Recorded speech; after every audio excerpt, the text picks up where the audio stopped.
광대한 우주를 한번 생각해 보시기를 바랍니다. 우주 앞에서 지구는 하나의 점에 불과합니다.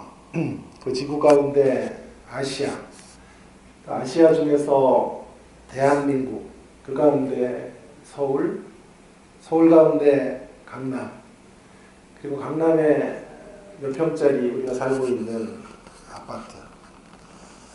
여러분, 나라는 존재는 얼마나 연약하고 얼마나 작은지 모릅니다. 우리가 뭘 좀 가지고 큰 명예를 얻고 부를 소유하게 되면 우리 자신이 대단하다 이렇게 생각을 할지 모르지만 사실 우리 모두는 연약한 피조물에 불과합니다. 모르는 것 투성이 인생이라 그렇게 말할 수 있을 것입니다. 특히 하나님에 대하여, 기독교 신앙에 대하여 우리는 잘 알지 못합니다. 아는 것 같지만 깊이 들어가 보면 우리의 한계와 무지를 고백할 수밖에 없는 것입니다. 저는 오늘 여러분들과 함께 그 모르는 것들 중에서도 정말 어려운 문제 하나를 좀 여러분들과 함께 생각해 보는 시간을 좀 가져보려고 합니다. 가장 힘들고 어려운 그런 문제가 무엇일까요? 신앙생활에 우리들에게 있어서 아마도 이것이 아닐까요? 하나님의 납득하기 힘든 인도하심이라 이렇게 말할 수 있을 것입니다. 어떤 사람이 IQ 90으로 태어납니다. 또 어떤 이는 150의 천재로 이 땅에 태어납니다. 같이 공부를 하면 당연히 IQ 90짜리가 IQ 150짜리의 사람을 이길 수 없겠지요. 여러분, IQ가 90밖에 되지 않아서 공부를 못하는 것은 사실은 그 사람의 책임이 아니죠. 하나님의 몫이라 말해도 틀리지 않을 것입니다. 경주를 합니다.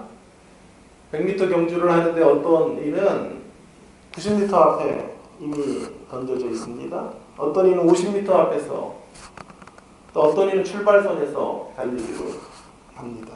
당연히 90m 앞에쯤에 있는 사람이 이기겠지요. 그 편차에 대해서는 우리는 하나님을 탓할 수밖에 없지 않겠습니까? 꼭 이 땅의 루저들이나 성공의 엘리베이터에서 나보된 사람들에게만 하나님의 납득할 수 없는 인도하심, 이 문제가 고민이 되거나 항변이 되는 것은 아닙니다. 많이 가진 분들도, 많이 성공하신 분들도 역시 하나님의 인도하심이라고 하는 것에 대하여 많은 의문부호를 갖게 될 것입니다. 미국에 있는 동안에 프린스턴과 이런 명문대학을 여행한 적이 있습니다. 그곳에서 신나게 사진을 찍고 얼마나 뿌듯했는지 몰라요. 그런데 그런 명문대학을 다니는 아이들이 성적을 비관해서 종종 극단적인 선택을 할 때가 있습니다. 저는 그곳에 가서 사진만 한 장 찍어도 이렇게 신난데 그곳에 들어갔는데요. 거기서 한 학기 성적이 좋지 않다고 절대자를 원망하고 자신의 인생을 비관하는 자리로 떨어지지 않습니까? 정말 잘난 아이들이죠. 타고날 때부터 1등을 놓쳐본 적이 없는, 환생애 동안 그렇게 살아온 아이들. 그런 친구들도 절대자의 인도하심이 선하지 않다 그렇게 말하고 불행한 선택을 하는 경우들을 보게 되는 것입니다. 정말 부모의 자랑인 아이들, 그런 것이죠. 어릴 때부터 모든 부모의 기대를 가졌던 그런 아이들이 아닙니까?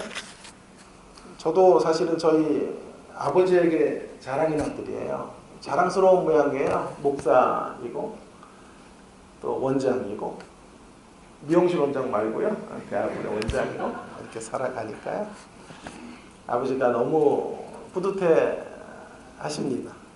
그래서 이제 바둑을 돌아가시거나 기원에 가셔서 저를 자랑해요. 거의 신화적인 존재로 저를 만들어 놓습니다. 1등을 한 번도 뺏긴 적이 없다. 저는 1등 한 적이 딱 한 번 신학교 때 한 번밖에 없었는데요. 한 번 1등 했는데 한 번도 뺏긴 적이 없다. 이렇게 신화로 둔갑해 버렸죠. 원장인데요. 학장이래요. 저는 20명, 한 해 20명을 뽑아가지고 관리하는 원장이에요. 대학원 재교육을 하는 원장인데 학장은 우리 학교는 한 1000명급 이상이 돼야 학장이 되는 건데 학장이라고 어떤 때 들어보니까 총장이라고 그거 학교 들어가면 좀 잘려요. 여러분. 그만큼 자랑하고 싶은 아들 그런 아이들이 하버드, 예일, 프린스턴 같은 데를 들어가서 결국은 그런 비참한 선택을 하는 것을 보게 됩니다. 여러분 서로 비교당할 수밖에 없는 세상 속에서 정말 하나님의 인도하심이 선하다라고 말할 수 있는 사람이 얼마나 될까요? 그리 많지 않을 것입니다. 오늘 저는 이 문제에 대하여 심각하게 고민해 보는 시간을 가져보기를 원합니다. 하나님이 정말 나를 사랑하신다면 나에게 왜 이런 상황들을 허락하실까? 이런 질문들 가장 풀기 어려운 신앙적 문제가 아닙니까? 그 정도가 아닙니다. 하나님이 마치 내 인생에 흥을 깨는 분처럼 그렇게 우리에게 고난과 역경과 아픔을 허락해 주실 때가 있습니다. 그때 우리는 소리칠 수밖에 없겠죠. 오늘 본문, 첫 번째 본문 사도행전 12장 1절에서 5절 중심으로 저는 왜 하나님께서 사람들을 다르게 인도해 가시는가 하는 문제를 좀 생각해 보려고 하는 것입니다. 다르게 인도하심이 혹 차별대우인가 라는 문제를 고민하고자 합니다. 여러분 오늘 본문에 초대교회가 위기를 만나는 이런 장면이 소개되어져 있습니다. 오순절 성령 강림을 경험한 교회는 일치월장 부흥하고 성장해 갑니다. 사단이라는 놈이 그런 교회가 그런 교회를 가만둘 리가 없었겠지요. 어떤 방식을 통해서라도 교회를 무너뜨리려고 계획을 세웁니다. 헤롯이라는 이제 총도 되는 사람을 동원해서 교회를 핍박하게 합니다. 헤롯은 정치하는 사람이니까요. 기독교인이 소수이고 유대교를 믿는 사람들이 대다수라고 하는 것을 알고 그 교회에 타격을 가하기를 원했습니다. 그래서 오늘 본문에 있는 것처럼 2절에 요한의 형제 야고보를 칼로 죽입니다. 그랬더니 어떻게 됐냐 하면 그의 인기가 급상승했어요. 검색어 창에 1위로 떴어요. 지지율이 확 올라간 것입니다. 그래? 내친 김에 그러면 초대교회의 가장 거물인 사도 베드로를 잡아서 죽여야겠다. 이런 생각을 한 것이죠. 그래서 베드로를 잡습니다. 옥에 가둡니다. 직결심판에 넘기고 죽여야 되는데 그때가 마침 명절이에요. 정치하는 사람들 이런 거 민감하지 않습니까? 그렇죠? 그러니 명절이 지나면 죽여야 되겠다 하고 감옥에 집어넣게 되었습니다. 5절에 보면 교회가 이 사태 앞에서 간절히 기도를 합니다. 그리고 그 기도 응답으로 베드로가 옥에서 구출되어지는 참으로 놀라운 기적이 벌어지게 된 것입니다. 여러분 제가 초점을 맞추려고 하는 대목은 이 대목입니다. 자, 왜 동일한 고난의 현장 속에 이 두 사람들의 운명은 다른 것일까요? 왜 하나님은 요한의 형제 야고보는 칼로 죽게 하시고 그 순교를 허용하시고 베드로는 기적적으로 옥에서 구출하신 것일까요? 왜 어떤 이는 형장의 이슬로 사라지게 하시고 왜 어떤 이에게는 놀라운 승리와 이김을 경험하도록 하신 것일까요? 참으로 어려운 문제라고 생각합니다. 기도의 차이일까요? 베드로가 옥에 갇혔을 때 교회가 기도했고 요한의 형제 야고보가 옥에 갇혔을 때는 기도하지 않았기 때문에 한 사람은 죽고 한 사람은 기적을 경험했다. 동의할 수는 없죠. 성경에 기도라는 야고보가 죽을 때 기도했다는 구절은 없지만 초대교회가 기도했을 것이다. 저는 확신합니다. 사랑의 차이일까요? 베드로는 세게 사랑해 주시고 야고보는 적당히 사랑해 주셨어요. 적당히 사랑한 사람은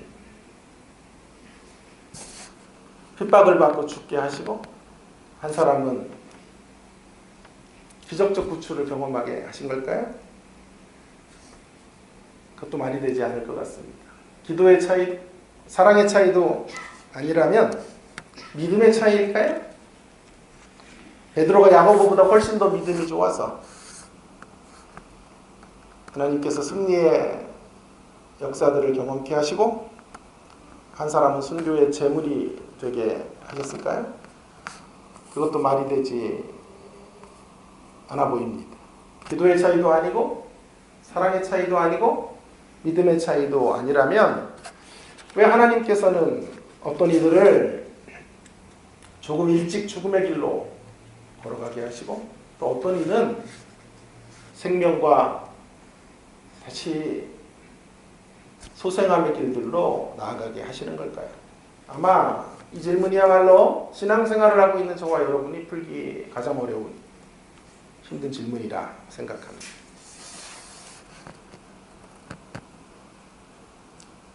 상실과 아픔의 땅을 살고 있는 우리들이 늘 이런 질문 앞에 봉착하게 된다고 저는 생각합니다. 그럼 이런 질문은 주로 어느 때 생길까요?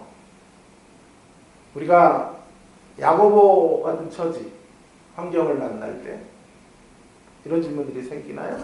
아니면 베드로와 같은 환경과 처지를 만날 때 생기게 될까요? 언제일까요?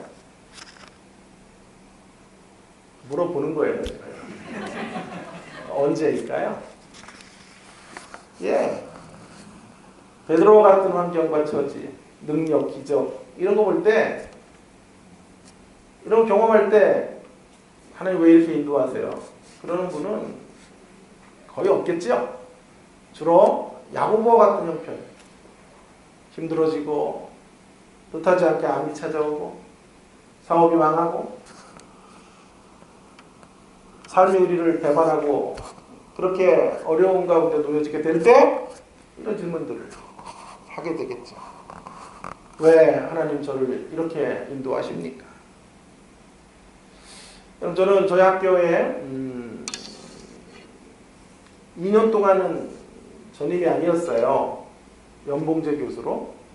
연봉이 한 이런 거 비밀인데요. 여러분들에게만 말할게요. 한 연봉이 1년에 한 1200 정도. 한 달에 1200이 아니라요. 1년에 연봉 1200. 세금도 떼야 돼요. 그리고 밥 사달라는 인간들이 왜 이렇게 많은지 아이들이 다 교수는 부자인 줄 알고 그랬던 시기를 배고팠던 거의 뭐 강사 시절 같은 시기를 지나게 되었습니다. 본문으로 말하면 야고보의 처지 같은 처지에 놓이게 된 거지. 그때 설교 제목들을 보니까 불공평하신 하나님, 억울함을 풀어주시는 하나님, 정의를 사수하라. 전부 설교 제목들이요. 제 환경이 어두우니까 전부 그런 제목들로 가득 찼던 것을 볼 수 있습니다. 그러다가 2년 만에 저희 학교가 이런 얘기를 해도 되나요? 생긴 이래로 처음 연봉제 교수에서 전임 교수가 되었습니다. 박수 좀 치고 그러면 좋은데. 자, 그래서 그때 됐어요. 동종 같은 거 참 싫어해가지고요. 이렇게 타이밍이 중요한데. 자, 그래서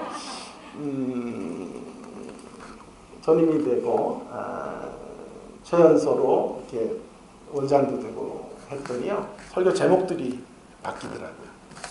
서로 화평케 지내라. 공평하신 하나님. 이런 주제로 설교의 주제들이 바뀌어가는 것을 보게 되었습니다. 여러분, 그러니 우리의 삶이 베드로가 경험했던 것 같은 이런 상황들과 현실들을 늘 만날 수만 있다면 하나님 앞에 왜 이렇게 인도하십니까? 이런 질문들은 잘 생겨지지 않겠지요. 그러나 우리의 삶의 엄연한 현실은 때때로 힘들어지고 어려워질 때가 있다는 사실입니다. 우리는 반드시 한 번은 슬픔을 만나야 되고 상실의 고통의 시간들을 지나가야만 하는 것이지. 어쩌면 우리의 삶에 마음 놓고 웃을 날보다는 아파해야 될 시간들이 더 많은지도 모르겠습니다. 도처에 고난이라는 복병이 우리를 기다리고 있습니다. 뜻하지 않은 가슴 아픈 사건들이 여기저기에서 터지게 되죠. 원치 않는 고통의 시간들을 지나가게 되는 것입니다. 그때 우리는 질문할 수밖에 없고 절규할 수밖에 없는 것이죠. 더 심해지면 하나님에 대한 분노 같은 것들이 자리 잡게 될 것입니다. 꽤 오래전에 제가 인천 쪽에서 전도사 사역을 하다가 유학을 갔습니다. 근데 이 교회가 어마어마하게 싸움을 했던, 우리 장로님 표현으로는 어마무지하게 싸움을 했던 이런 교회입니다. 어느 정도로 싸움이 심했냐 하면 강대상이 이렇게 막 설교를 하면 두 패로 나누어져서 일어나 싸워요. 그리고 저쪽에 이제 조폭 같은 분들이 들어와 있어가지고 그분들이 밀고 들어와서 이 무교육자들 밑에서 이렇게 방이 이렇게 서로 인간 이렇게 스크랩 짜가지고 그들을 막아요. 근데 저가 꼭 뚫려요, 제가. 빈약해가지고. 그래, 뚫리고 올라가면 설교자를 밀고 막 그렇게 했던 거죠. 계단부터 막다가 계단에서 부르기도 하고, 화장실에 감동되기도 하고. 그래서 거기서 저는 전투하는 교회가 뭔지 하는 것을 조직진학에서 말하는 그런 눈에 보이지 않는 영적 전투가 아니라는 것을 알게 됐어요. 정말 물리적인 싸움에서 이겨야 되겠다 이런 생각이 들 정도로 처절했던 그런 교회. 그러니까요, 그분들에게는 막 전우회가 있어요. 그래가지고 서로 지금까지도 연락이 되어지는 이런 분들인데, 제가 교수가 되고 부평에 집회를 갔다가 장로님 네 분을 만났습니다. 그분들은 제가 떠난 후에 끝까지 버티다가 도저히 견딜 수가 없어서 교회를 옮겼어요. 그래서 부평 지역에 한 3,000명쯤 모이는 교회로 옮기셨는데 최고 득표율로 장로님이 되신 거예요. 굉장히 어려운 일이에요. 여러분 놀라지도 않고 이분들은 어떻게 해요? 여러분 이게 타지에서 온 분들이 그러니까 자기 연고가 없고 처음 교회를 옮겨서 3,000명쯤 되는 교회에서 최고 득표율로 장로가 된다라는 것은 거의 불가능한 일에 가까워요. 그렇다고 이분들이 뭐 세상적인 스펙이 있거나 재력이 뛰어난 분들도 아니에요. 동대문에 이렇게 보세 이렇게 매장 같은 거 2개 정도 가지고 계셨는데 그렇게 또 돈을 많이 버는 것도 아니었어요. 오직 덕망이 있고 참 신실하신 분이에요. 착하고 선하신 분들이에요. 그리고 사람들을 이렇게 잘 섬기시는 것으로 단기간에 성도들에게 존경을 받고 장로님, 권사님이 되신 거죠. 근데 장로님이 되시는 쯤에 사업이 곤두박질치기 시작해요. 그래서 2개 매장을 다 문을 닫게 됐어요. 망했죠. 그리고 부평에 조그만 의상실 하나를 권사님이 하시면서 근근히 사시는 거예요. 제가 찾아뵀더니 저에게 자기 상황들을 이제 설명을 하시더라고요. 이런 일을 한번 저에게 이르시더라고요. 권사님이요. 눈물이 글썽글썽하시며 말씀하시는 거예요. 권사가 되고 이제 장로님이 되고 목장 모임을 하는데 사업적으로 잘 나가는 집사님, 안수 집사님 정도 되는 한 분이 이야기를 하더래요. 간증을 한답시고 한 건데요. 이분들에게 엄청난 상처가 된 거예요. 이런 얘기를 한 거죠. 하나님이 어떤 직분을 주실 때에는 그 직분에 걸맞는 대접과 예우를 해주신다. 존경도 받게 하시고 사회적인 지위도 올라가게 하시고 명예도 부도 허락해 주시는 것이다. 이런 얘기를 이제 저희가 한 거죠. 만일 직분을 맡았음에도 그런 것들이 따라오지 않는다면 하나님 앞에서 심각하게 자기를 되돌아봐야 되는 것이다. 욥기에 보면 마치 욥의 친구들과 같은 이런 이야기를 한 거죠. 섣부른 인과응보시나 인과응보를 섣부르게 적용하는 어설픈 인과응보신학으로 이제 간증을 한 거예요. 근데 이 두 분은 그게 이제 충격이 된 거예요. 장로가 되는 과정에서 사업이 망했고 회복이 안 됐단 말이에요. 거기에다 그런 간증을 하니 참 그 사람도 대단한 사람이죠. 그래서 상처를 받고 이 두 분이 매일과 같이 착한 분들이에요. 절교하며 새벽마다 우시는 거예요. 주님 왜 우리를 버리셨습니까? 하나님 직분을 맡고 장로가 되고 하면 이런 것들이 다 따라와야 된다는데 우리는 무엇이 잘못이길래 이렇게 어려워지고 있습니까? 그렇게 아무리 새벽마다 절규하며 기도를 해도 사업은 다시 회복될 기미가 없고 환경은 더 어려워지게 된 것이죠. 그때 이제 저를 만난 거예요. 그래서 저에게 상담을 한답시고 그 아픈 이야기들을 하시는 거예요. 부인 권사님이 눈물을 뚝뚝 흘리시면서 말씀하는 거예요. 목사님, 환경이 어려워도 힘든 것보다 주변 사람들의 시선이 너무 차가운 것 같아서 교회 생활이 힘이 듭니다. 요즘 저희 부부는 마치 중환죄를 지는 사람들처럼 교회 생활을 합니다. 그래서 눈물을 뚝뚝 흘리셔서 그 얘기를 듣는데 정말 뚜껑이 확 열리더라고요. 착한 사람이잖아요. 근데 뚜껑이 확 열렸어요. 제가 이야기를 했죠. 그 집사 그 양반 이름 좀 알고 싶다고. 그런 인간들은 아우지로 보내야 된다고 내가 막 어디 그런 말도 안 되는 이런 짧은 신학적 이해나 말씀에 대한 단편적인 이해를 가지고 어떻게 그런 이야기를 하는 사람이냐. 제가 막 소리를 쳤어요. 가만두면 안 될 사람이에요. 그랬더니 위로를 받으시더라고요. 그럴 때 좀 오바를 해야 돼요. 그래서 그렇지요. 우리가 잘못되어서 우리가 신앙적으로 문제가 있어서 경제적으로 어려운 것은 아니지요. 라고 저에게 되물으셔서 제가 절대로 그런 것이 아닙니다. 자신을 가지시고 당당하게 신앙생활을 하셔도 됩니다. 그런 말씀을 드렸어요. 그럼 집으로 돌아오는 길에 이 장로님 네 분이 들려주신 이야기를 곰곰이 곱씹으면서 우리 성도들이 무엇보다도 먼저 고쳐야 될 것, 가장 시급하게 고쳐야 될 것이 바로 이 배역에 대한 편견이구나 라고 하는 것을 깨닫게 되었습니다. 배역에 대한 편견을 신자들이 갖고 있구나 하는 것이었습니다. 배역에 대한 편견이라는 게 무엇입니까? 하나님의 드라마 안에 그분이 연출하시는 그간에 폼나는 배역이 있다는 얘기잖아요. 주연이 있고 조연들이 있는데 주연이 훨씬 더 가치 있다라는 생각들을 하는 것이지요.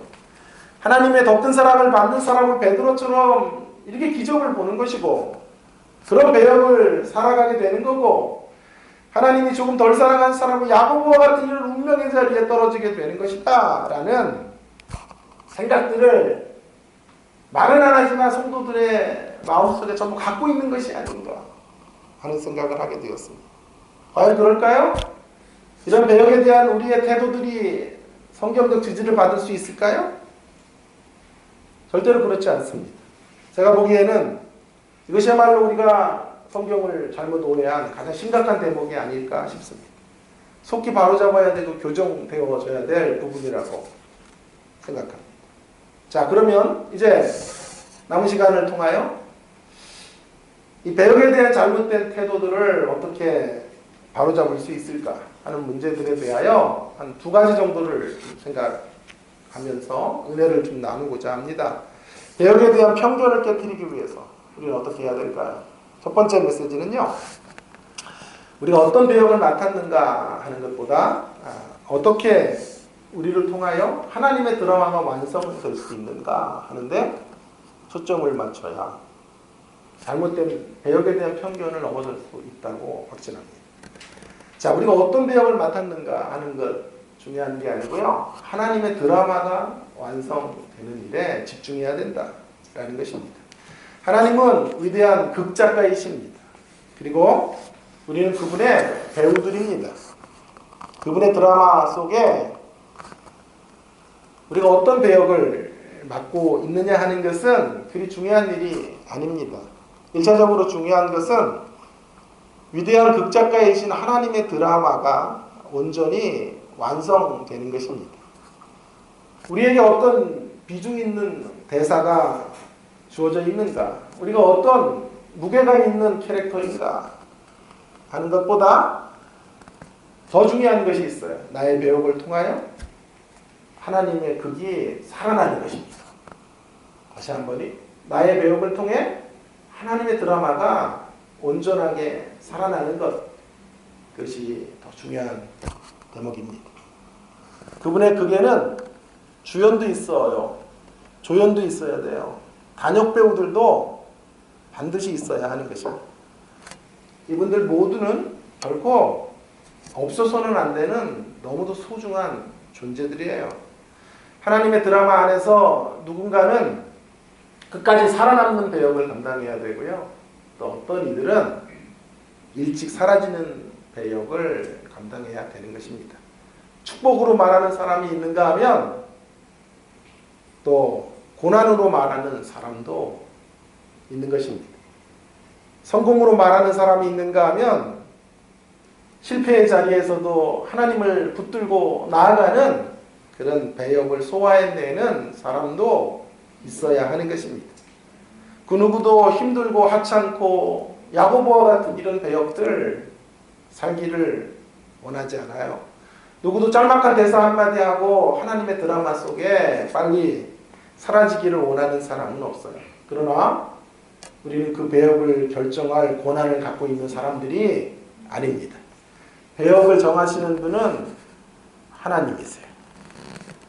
그리고 하나님이 우리에게 어떤 배역을 맡기셨든지 간에, 또 살면서 어떤 배역으로 바뀌어지든지 간에 하나님이 허락하신 배역은 우리에게 가장 합당한 것이고, 하나님의 판단은 우리 인생들의 판단보다 훨씬 더 지혜롭다고 저는 확신합니다. 우리 각자에게 가장 적합한 역할들과 배역들을 정해주셨다. 우리는 그 사실을 믿고 순종하며 따라가야 되는 것입니다. 제가 참 오래전에 보았던 영화인데요. 1993년도 우리나라 이제 상영이 됐으니까요. 꽤나 오래된 영화인데 잊을 수가 없어요. 몇 편의 영화가 제 가슴속에 이렇게 살아있는 영화인데 그 영화 중에 하나가 이 영화입니다. 그 영화는 1993년도 우리나라에 상영이 된 얼라이브라고 하는 영화입니다. 영화는 사실에 근거하는데요. 1972년도에 칠레를 향해 가던 우루과이 럭비 선수들을 태운 비행기가 눈 덮인 안데스 산맥에 추락을 합니다. 45명이 탑승했는데 16명이 생존을 하고 나머지가 죽습니다. 그리고 그 16명이 72일 동안 구조되는 이야기. 어떻게 72일 동안 생존하게 되고 구조되는가 하는 사실에 기반을 둔 실화 영화, 잊을 수가 없어요. 72일 동안 살아가려면 두 가지 문제가 해결이 돼야 되는데, 하나는 추위입니다. 안데스 산맥에 중심에서 이제 비행기가 추락했기 때문에 추위의 문제를 해결해야 되는데 다행히도 비행기 안에 두동강에 났지만 비행기 안에 이불이나 이렇게 덮을 것들이 있고 외투들을 다 입고 친구들이 죽었으니까 그 외투들을 벗겨서 입으면 되는 거예요. 그리고 서로의 체온들을 끌어안으며 견딜 수가 있어요. 또 한 가지 문제는 먹는 문제입니다. 72일 동안 생존한 눈 덮인 안데스 산맥에서 먹을 것이란 하나도 없어요. 며칠이 지나자 비행기 안에 있었던 식량들이 다 바닥이 납니다. 이제 먹는 문제를 해결해야 합니다. 통신도 이제 끊어졌고 산을 넘어갈 기력도 없어요. 누군가가 안데스 산맥을 넘어서 자신들을 구조해 달라고 해야 되는데 그런 이제 힘도 없어졌어요. 그때 이런 일이 벌어지죠. 누군가가 이렇게 말합니다. 우리 이러다 다 굶어 죽으니 친구들을 먹자. 이렇게 말한 것입니다. 카톨릭 신자들인데요. 모두 그 소리를 듣고 한 사람이 주먹으로 얼굴을 가격해. 너도 인간이야? 굶어 죽으면 죽어도 우리 친구들을 먹을 수 없어. 그렇게 가능합니다. 그러다가 누가 먼저라고도 할 것도 없어. 예리한 도구들을 하나씩 가지고 죽어있는 친구들의 시신의 한 대목들을 잘라서 먹습니다. 그리고 72일 만에 16명이 구조되는 이야기입니다. 저는 이 영화를 보면서 너무나 많은 것들을 생각하게 되었어요. 우리가 산다는 게 뭔가? 우리의 삶이란 어떻게 주어진 것인가? 우리가 오늘 삶으로 말할 수 있는 자리는 어떤 자리인가? 누군가가 죽음으로 말하기 때문에 누군가가 우리를 위해 희생의 제물이 되어줬고 우리는 삶을 살 수 있는 거예요. 살아남은 자들이 동료들의 인육을 먹고 살았대. 우리도 누군가의 말로 다 할 수 없는 희생의 근거에 오늘 여기 서 있는 것입니다. 이 영화는 저에게 우리 주님의 희생이 어떤 것인지를 깊이 묵상하게 만드는 영화였습니다.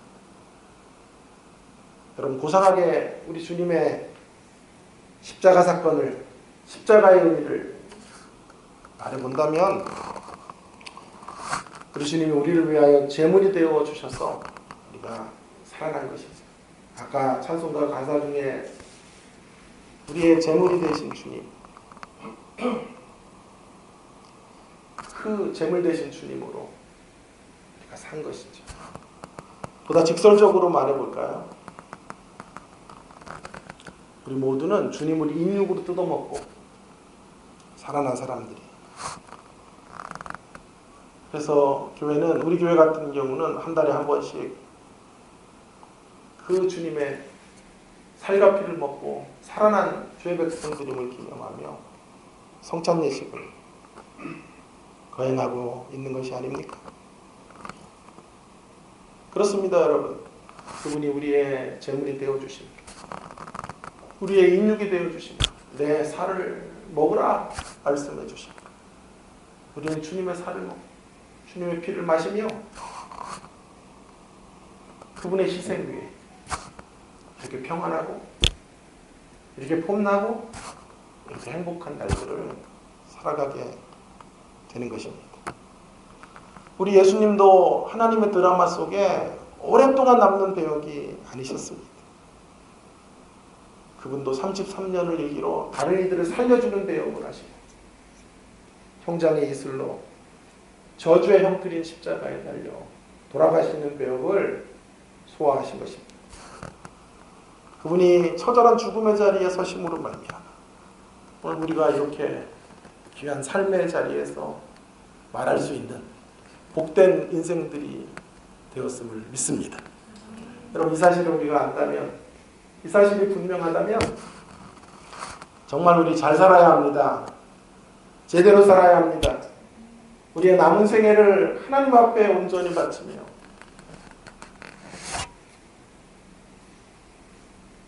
우리의 모든 것을 그분에게 쏟아부으며 살아가야 될 것입니다. 더 이상 우리의 삶 속에 없는 것은 나태라는 단어가 없어요. 게으름이라는 단어가 없어요. 우리는 두 몫을 살아야 돼요. 우리보다 더 가치 있고 더 오래 살려둬야 될 사람들을 죽음으로 말하고 고난의 길로 말하게 하심으로 야고보의 길을 걸어가게 하심으로 여러분에게 이런 숭고한 삶, 고귀한 인생의 시간들이 주어졌다는 생각들을 날마다 하시면서 우리에게 남겨진 시간들 전심을 하나님께 쏟아붓네요. 살아갈 수 있는 주의 백성들 되기를 주님의 이름으로 축원합니다. 축원합니다. 또 한 가지 배역의 편견을 깨뜨리기 위해서 우리가 명심해야 될 두 번째 교훈을 생각해 보려고 합니다. 그것은 이것입니다. 우리의 배역을 서로 비교하지 말고 그저 우리에게 맡기신 배역에 충실하기만 하면 된다라는 것입니다. 하나님의 드라마 안에서 나의 배역을 다른 사람의 배역과 비교해서는 안 됩니다. 오직 우리에게 주신 그 배역에 얼마나 신실할 수 있는가는 물음에 한 생에 답해야 하는 것입니다. 우리의 관심은 내가 누구보다 더 멋진 배역으로 사람들 앞에 쓰느냐 하는 것이 아닙니다. 우리의 배역을 잘 소화해내서 우리를 통해서 하나님의 이름과 존영이 드러나기만 하면 되는 것입니다. 비록 우리에게 맡겨진 대사가 꾀이라는 한마디 대사밖에 없다고 해도 그 꾀를 수만 번 연습해서 그 극을 살려내기에 가장 적합한 톤의 꾀를 한마디 하고 그게서 사라지는 거예요.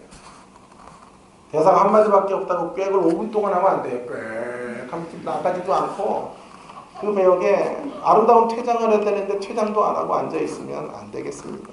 또 꾀를 연반하면 안 돼요. 꾀 하면서 나갈 쯤 하다가 다시 돌아와서 꾀하고 들어와서 또 꾀하고 하면 안 되겠습니다. 그저 수만 번의 연습을 통해 가장 우아하고 가장 아름다운 꾀를 한마디 외치고 떠나면 되는 것입니다. 우리의 맡겨주신 사역에 그렇게 신실하고 진실하면 되는 것입니다. 얼마 전에 학교에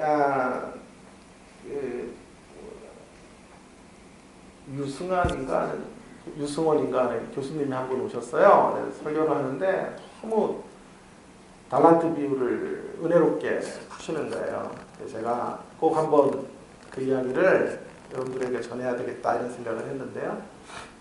또 제가 풀었던 달란트 비유는 다음에 또 이야기를 하기도 하고 그분의 이야기가 이런 것이에요. 달란트 비유에 5달란트를 가진 사람은 사실 병풍이라는 거죠. 병풍. 그러니까 이야기의 세팅을 형성하기 위한 병풍이고 2달란트 받은 사람, 1달란트 받은 사람의 이제 이야기인데요. 왜냐하면 이 5달란트 받은 사람이 없어요. 우리 대다수가 정말 많은 성공을 거두고 남다른 부와 명예와 힘을 가져도요. 사실은 우리 모두는 5달란트 받았다 이렇게 말하기는 힘들어요. 5달란트는 김연아 정도 되는 거예요. 2달란트는 아사다 마오 정도 되는 거고요. 1달란트는 이제 썰매하고 뭐 이렇게 취미로 이렇게 스케이트 하는 정도가 되는데요.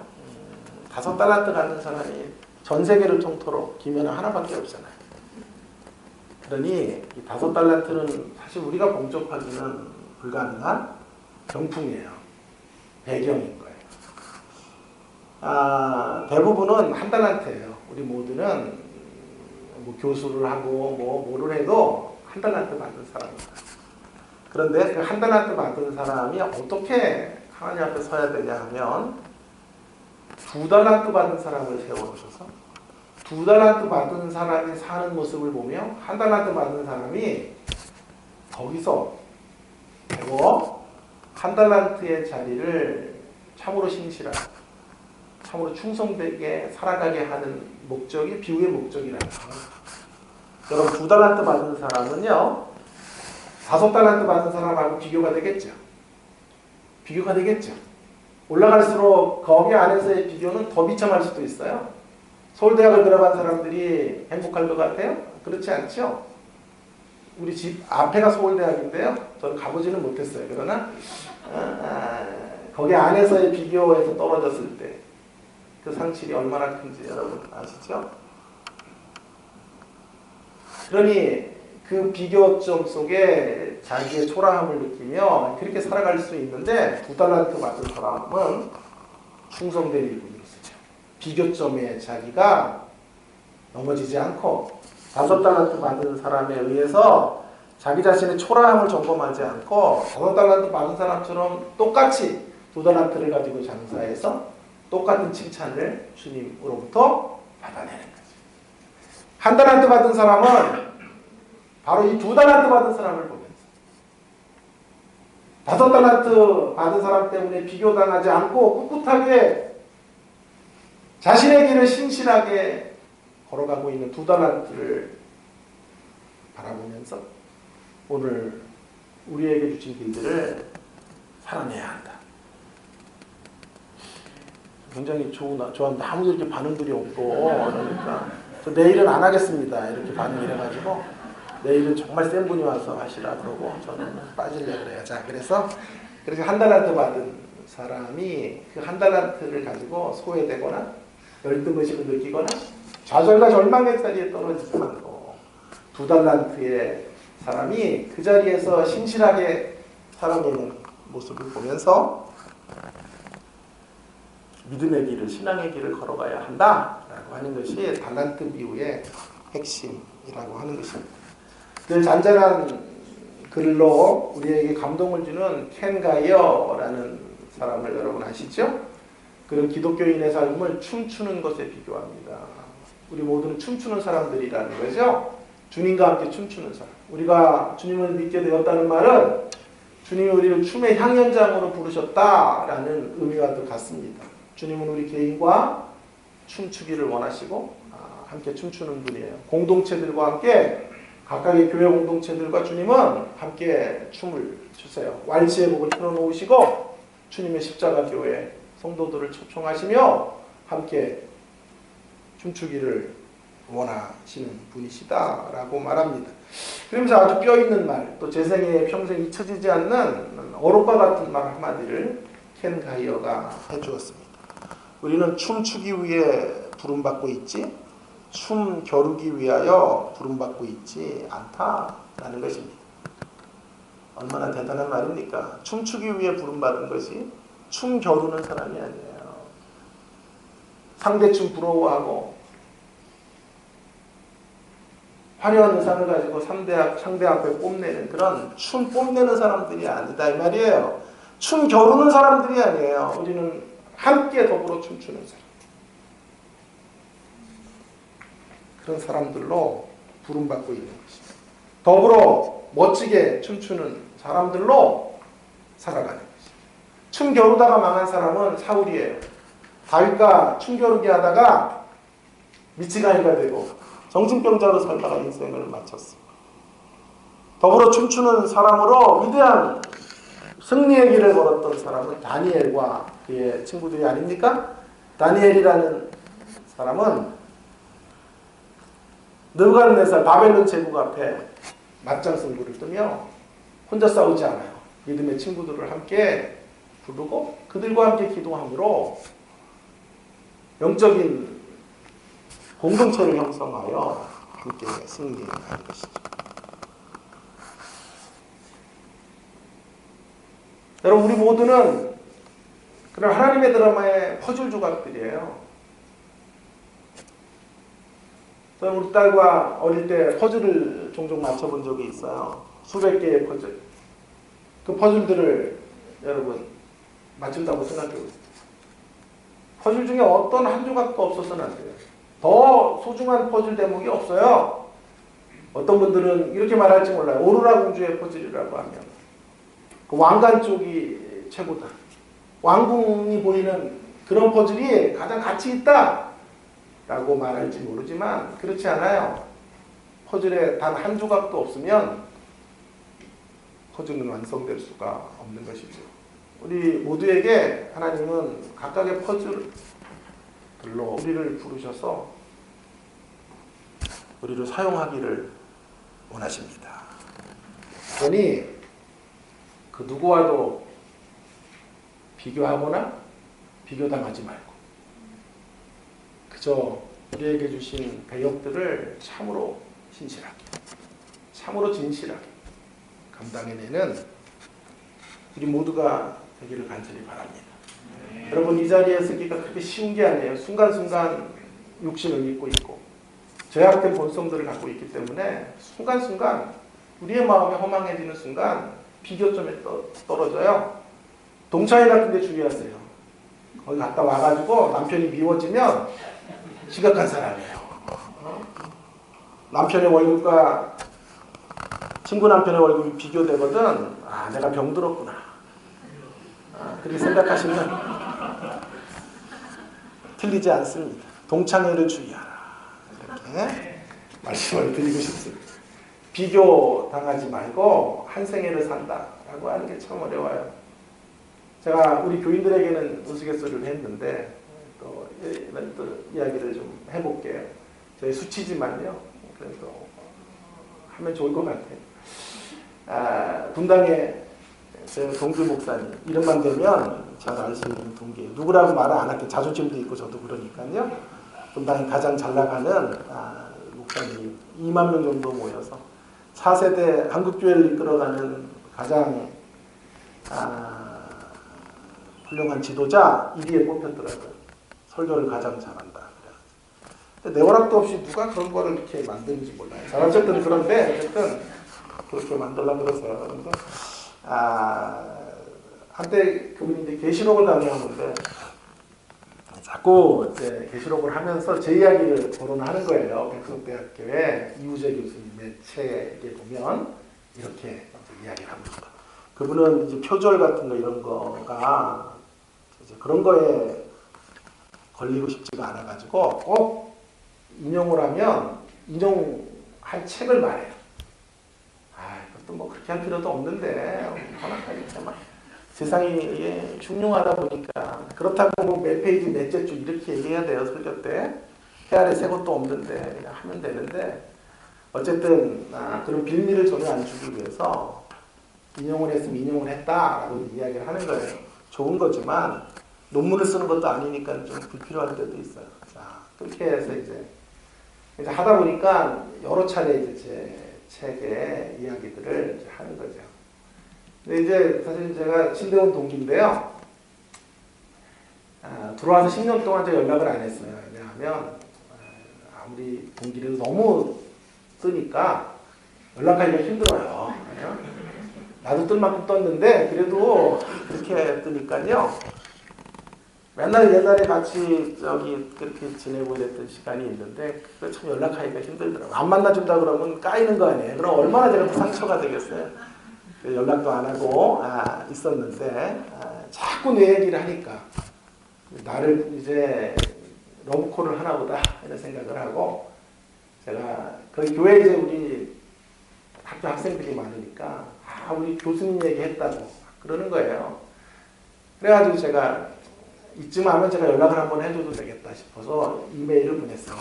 고맙다고 제 책 이야기를 많이 해주시고 많이 인용해 주셔서 감사합니다. 우리 옛날에 신대원 다닐 때 이찬수 목사 얘기했네. 자, 어쨌든 이찬수 목사님 그렇게 잘 재미있게 지냈던 시간들 기억합니다 하고 보냈더니 한 30분 후에 문자가 바로 온 거예요. 그 이우재가 그 이우재구나 이렇게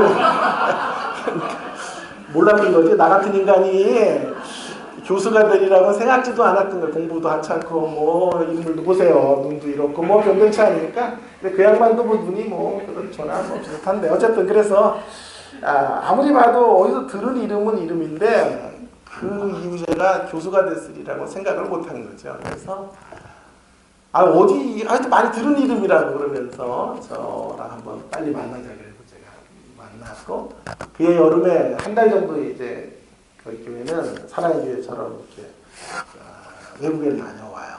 그때 이제 주일 설교를 하게 됐어요. 5부 설교를 4부까지 했나 하고 왔는데요. 저로서는 또 되게 이렇게 자랑스럽고 하는 그런 대목이잖아요. 그래서 한번 설교를 들으러 들어갔죠. 들어갔는데 기분이 좀 상했어요. 왜냐하면 제가 이제 조회수가 봤더니요 한 200명도 안 돼요. 그 양반은 지난주 설교가 4만 건 막 이런데 김대원 때 공부 내가 더 잘했거든. 근데 그 인간은 죄송해요. 그분은 4만 건이고 난 500은 너무 불공평하다 이런 생각이 갑자기 찾아온 거예요. 조금 들어갔더니 그분은 한 5만 건 되고 한 1000건밖에 안 되는 거예요. 역시 저는 교회도 없고 뭐 이러니까 이게 안 되겠죠. 자꾸 신경이 쓰이는 거예요. 또 들어갔다가 나왔다가 들어가면 한 번씩 올라가요. 그래가지고 자꾸 들어가게 되는 거예요. 들어갔다 또 나왔다 들어갔다 나왔다 하는데 습관이 되더라고요 이게. 그래가지고 들어가면 10번씩 누르고 나오고 막 이렇게 되는 거예요. 클릭하고 나오고 이렇게 가니까 한 10,000건 정도 올라간 거예요. 근데 이제 조교가 저를 많이 닮았는데 갑자기 문을 확 열고 열쇠를 따가지고 들어온 거예요. 제가 화들짝 놀래가지고 컴퓨터를 껐더니 수상하대요. 뭘 하시다가 이렇게 컴퓨터를 갑자기 끄냐고 막 그러는 거예요. 그래서 아니라고 됐어 모르는 척하라고 그랬더니 이상하다고 분명히 이거는 뭔가 있다고 막 그러는 거예요. 그래가지고 얘가 또 이상한 쪽으로 저를 의심을 해서 그게 아니라 이렇게 해가지고 내가 들어가서 클릭을 좀 하고 조회수를 올렸다 그랬더니 조교가요 장태라는 조교인데요 저한테 그러는 거예요. 아니 그런 거면 진작 우리한테 말씀을 하실 줄 그랬었어요. 우리가 도와드리면 되지. 그걸 혼자 위해서 해요, 그래 교수님이. 그래가지고 제 학생들한테 다 소문을 퍼뜨렸던 모양이에요.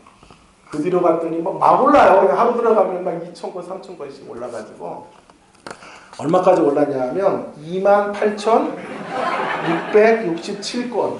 할렐루야. 아멘 좀 해보세요. 자, 28,667건까지 올라간 거예요.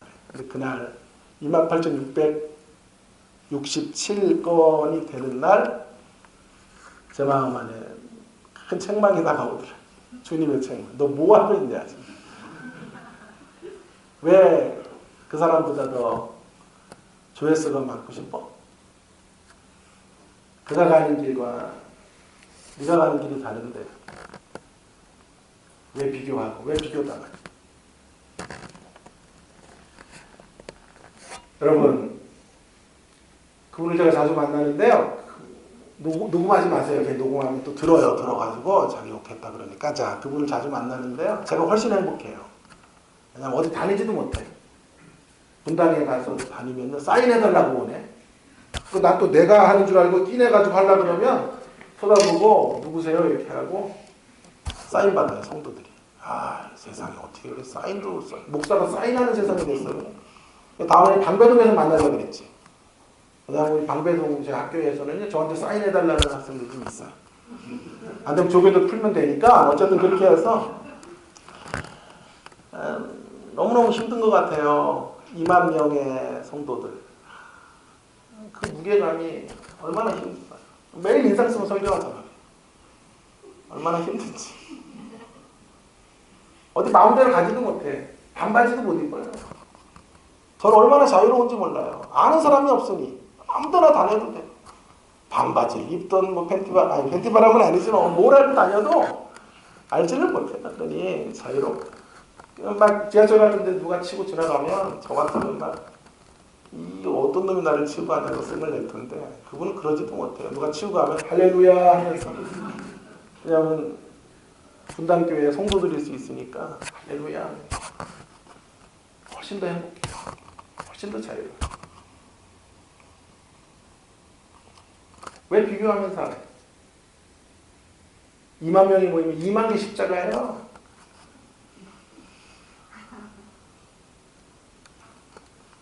십자가가 많은 게 좋아요? 없는 게 좋죠. 그래서 전 제자들에게 말해요. 교회하면 친척들로 다 포진시켜요. 그래가지고 다 내 말 듣는 사람들. 그러면 안 되는데 어쨌든 그렇게 십자가다 이 말이에요. 교인들이 많으면 그게 좋은 것 같아도 얼마나 힘들고 어려운 길이 되는지. 그의 가는 길이 있고 내가 가야 될 길이 있는 것이지만 누구와도 비교하지 말고 비교당하지 마시고 우리가 서 있는 자리에서 참으로 신실하게 우리 각자에게 주신 배역들을 소화하며 살아가기를 간절히 원합니다. 우리에게 중요한 건 질그릇의 어떠함을 드러내는 게 아니에요.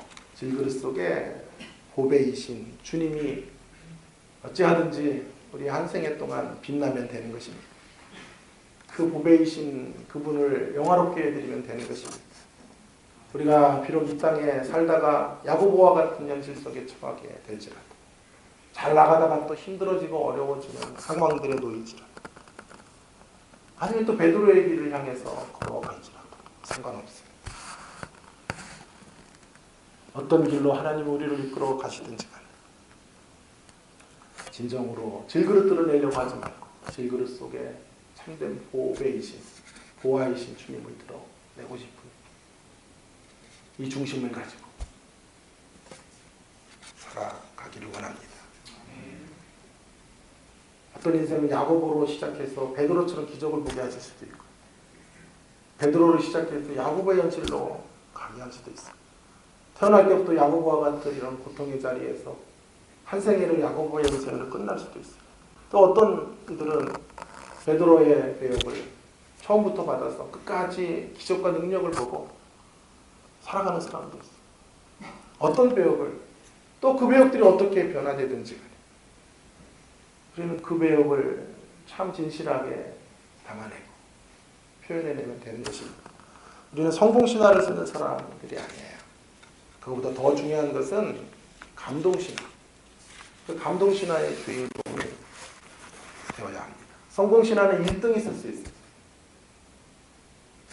머리 된 사람만 쓸 수 있어요. 그러나 감동신화는 배역에 신실하면 누구나 쓸 수 있어요. 오히려 야고보와 같은 자리에 놓였을 때 거기서 하나님을 붙잡을 때 진짜 감동이 돼요. 그건 세상에 없는 소리, 세상에 없는 이야기거든요.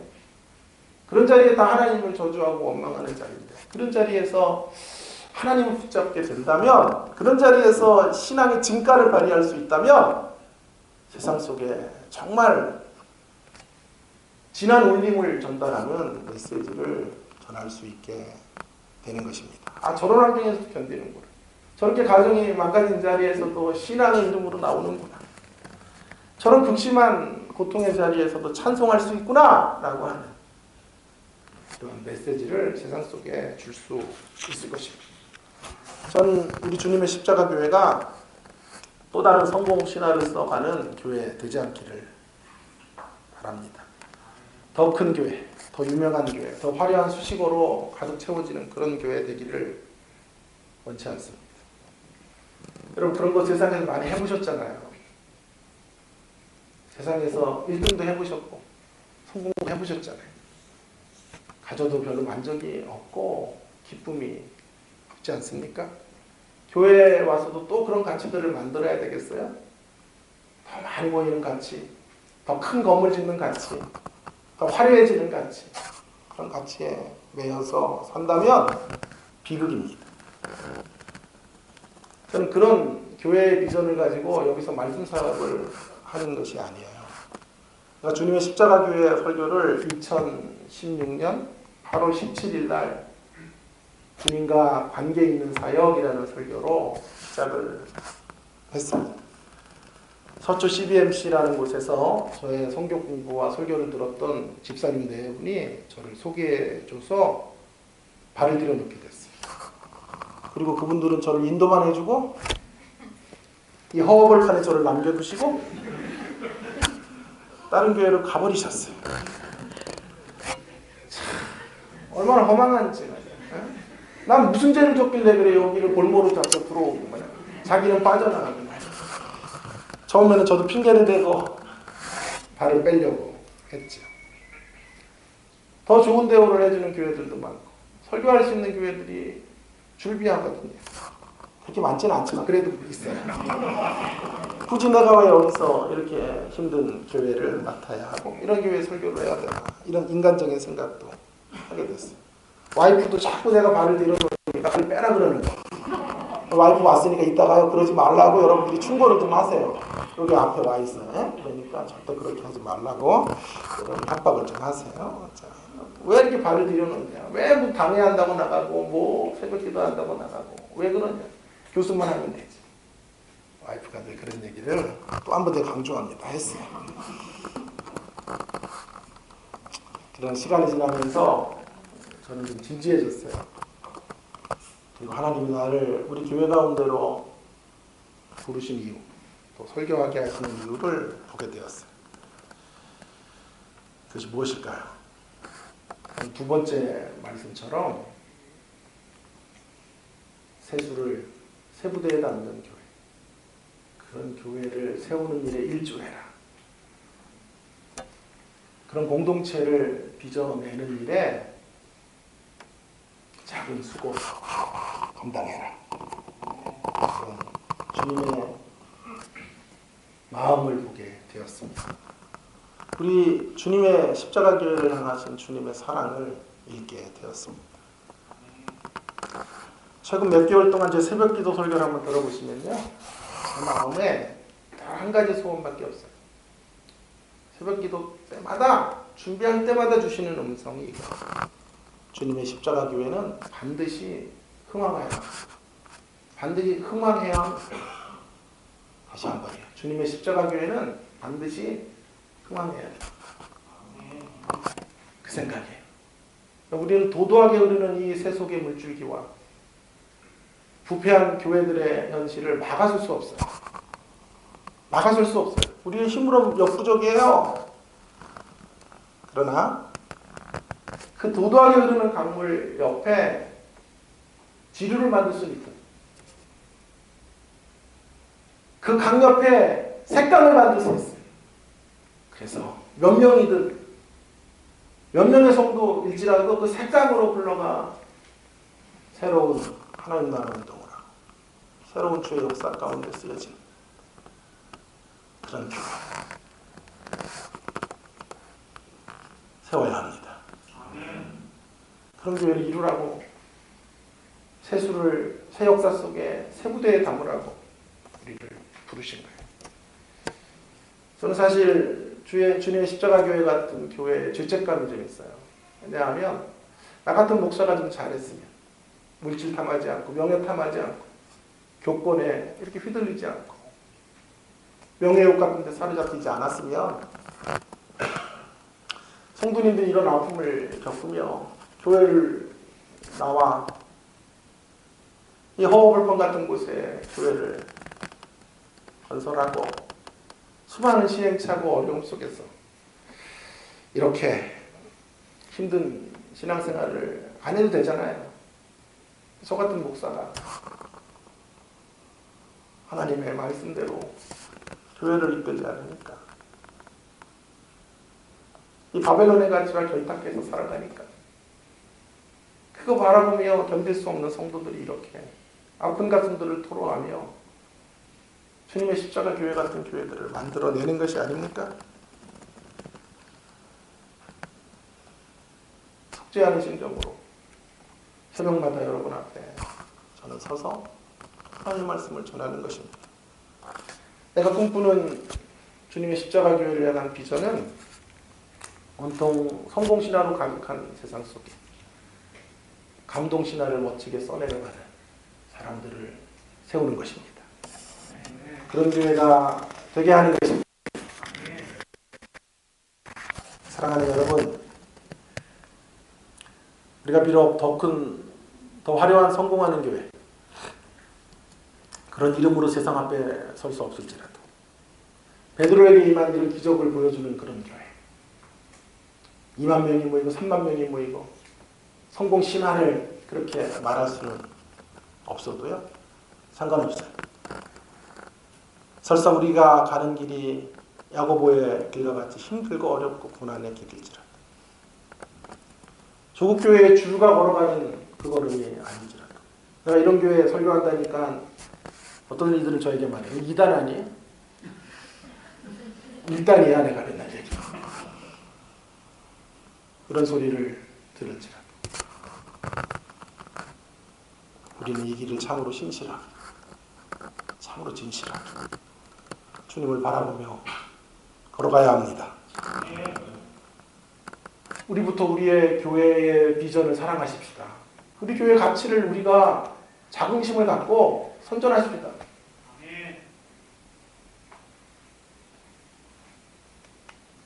저는 이 가치가 좋아서 여기 머물러 있습니다. 이 가치가 좋아서 설교하는 사람. 이런 교회가 세워져요. 제가 누누이 말해요. 새벽마다 이런 얘기를 많이 해요. 큰 숲에는 여러 나무가 있고 여러 골짜기도 있고 다양한 풀들이 있고 그래서 숲이 만들어지는 것처럼 하나님의 교회, 조국의 교회도 여러 교회들이 있어야 돼요.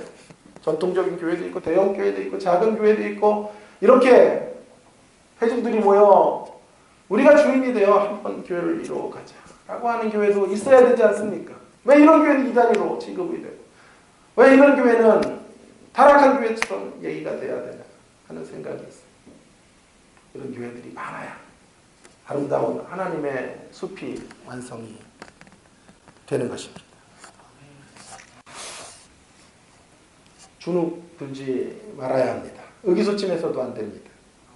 얼마나 화려한가 보다 얼마나 신실한가 하는 싸움만 싸우면 되기 때문에 우리에게 맡기신 배역을 따라 우리 교회의 배역이 무엇이든 아마 우리 교회의 배역은 아마 큰 성공을 거두어 조국교회 이름을 내는 그런 배역은 아닌 것 같아요. 어쩌면 야고보가 걸어가는 그 배역의 길을 걸어가는지도 모르겠어요. 그러나 그 배역을 따라 하나님 나라의 한 모퉁이에서 빛을 발하는 그런 교회가 되기를 간절히 바랍니다. 시간이 같지만 강영호 박사 이야기를 좀 한 1분만 하고 마치려고 해요. 강영호 박사님은 성공신화를 쓰신 분이에요. 맹인으로 미국 대통령 차관보까지 갔으니 우리나라 사람으로는 가히 성공한 사람이다. 이렇게 말할 수 있을 거예요. 저희한테 2번 간증하러 오셨는데 한 번은 제가 들었는데 두 번째 듣다가 제가 그냥 밖으로 나왔어요. 그래서 못된 면이 있어요. 왜냐하면 너무 자랑을 많이 하는 거예요. 아들 자랑하는 거 너무 지나쳐요. 그래서 죄송해요. 이제 반전이 있으니까 좀 들어주세요. 자, 그래서 제 안에 이런 생각이 들더라고요. 하나님은 어디 계시고 그렇게 성공하신 이야기밖에 없습니다. 그런 생각이 드는 거예요. 그래서 나왔는데 또 출석을 불러요, 예배. 그래서 다시 들어가긴 했어요. 그러나 어쨌든 그래서 예배를 드렸는데 도저히 들을 수가 없어요. 근데 그분이 마지막 생애를 마치는 자리에서 깊이 회개를 하고 강영호 박사님에게 예수님이 있구나 하는 것을 보게 되었어요. 여러분 아시는 것처럼 그분의 성공신화보다 제 가슴에 더 뭉클하게 다가오는 것이 그분의 감동신화예요. 마지막 췌장암으로 돌아가시며 수술을 거절하셨죠. 천국의 속기가기를 선택하고 그는 삶을 정리합니다. 거의 모든 재산을 사회에 환원했고 자녀들에게 이 거룩한 사역에 동참하라 그렇게 말했죠. 그리고 이렇게 그의 마지막 유언과 같은 말을 했더군요. 들어보세요. 삶과 죽음은 하나님만 하시고 결정하는 일입니다. 췌장암에 걸렸다는 진단을 받을 때부터 나는 죽음을 준비했습니다. 다른 암이라면 달리 생각할 수 있겠지만 진단받기 한 달 전에 스티브 잡스가 같은 암으로 죽는 것을 보면서 걸리면 죽는 것이라고 생각을 했습니다. 중간 생각하고요. 죽음은 나쁜 것이 아니고 아름다운 세상으로 가기 위한 하나의 과정임을 저는 잘 압니다. 이 말이 저에게 뭉클해요. 저는 부활을 믿기에 죽음이 두렵지 않습니다. 저는 부활을 믿기에 죽음이 두렵지 않습니다. 맨 마지막 말은 이겁니다. 주님, 당신으로 인해 저의 삶이 더욱 사랑으로 충만했습니다. 은혜로웠습니다. 감사합니다. Thank you 라는 한마디 말을 남기고 주님의 품에 안겼죠. 그분이 살아 계시는 동안에 전했던 수많은 성공신화의 이야기보다 마지막 자락에서 그분이 던져줬던 이 감동신화가 저를 울렸어요. 아니 저만이 아니라 이 땅의 불신자들을 수없이 울렸고 그분의 감동 덕에 수많은 이들이 주님을 만나는 역사가 이루어졌어요. 지금도 이 이야기를 읽을 때마다 제 마음을 뜨겁게 만들어줘요. 강영원 박사는 췌장암으로 죽어가는 자리에서 베드로에게 임한 또 한 번의 기적을 경험하지 못했지만 자신의 배역을 참으로 신실하게, 참으로 진실하게 소화해냄으로써 하나님의 살아계심을 세상 가운데 알리고 주님의 품에 앉은 것입니다. 우리도 어떤 현실에 우리가 들었든지 간에 우리에게 맡기신 배역이 무엇이든지 간에 설사 우리의 배역이 오늘 야고보의 이런 배역과 같은 배역일지라도 참으로 신실하게, 참으로 진실하게 우리 교회에 맡기신 배역이 무엇이든지 수많은 오해를 받고 사람들이 우리를 인정해주지 않을지라도 하나님 우리에게 맡기신 배역에 참으로 신실하게, 참으로 진실하게 이 배역을 살아내는 모든 성도님들 되기를 바랍니다. 그런 교회 되어지기를 주님의 이름으로 축원합니다. 동성으로 함께 지금